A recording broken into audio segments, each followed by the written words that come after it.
sobrang lakas ng ulan. So, patry natin kung anong speed ng Starlink. Ito siya.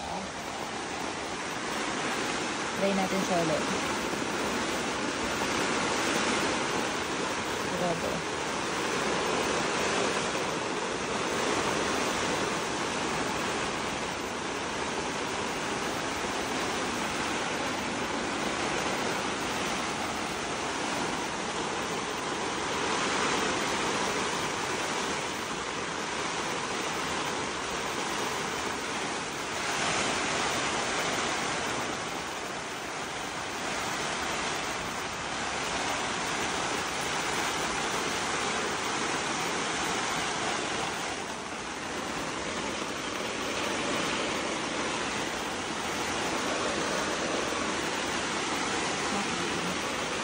So, yan. Ito yung speed niya.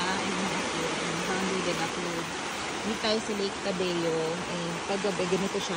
Umuulan siya ng malakas. Okay. Gamit natin yung tent na Nature Hike, Village 13 flagship. Pero, okay naman siya. Second night na namin na ganito. Yan. Very harsh sa gabi. Pero, para siyang paradise sa umaga. Pero, okay naman. Hopefully, okay lang siya.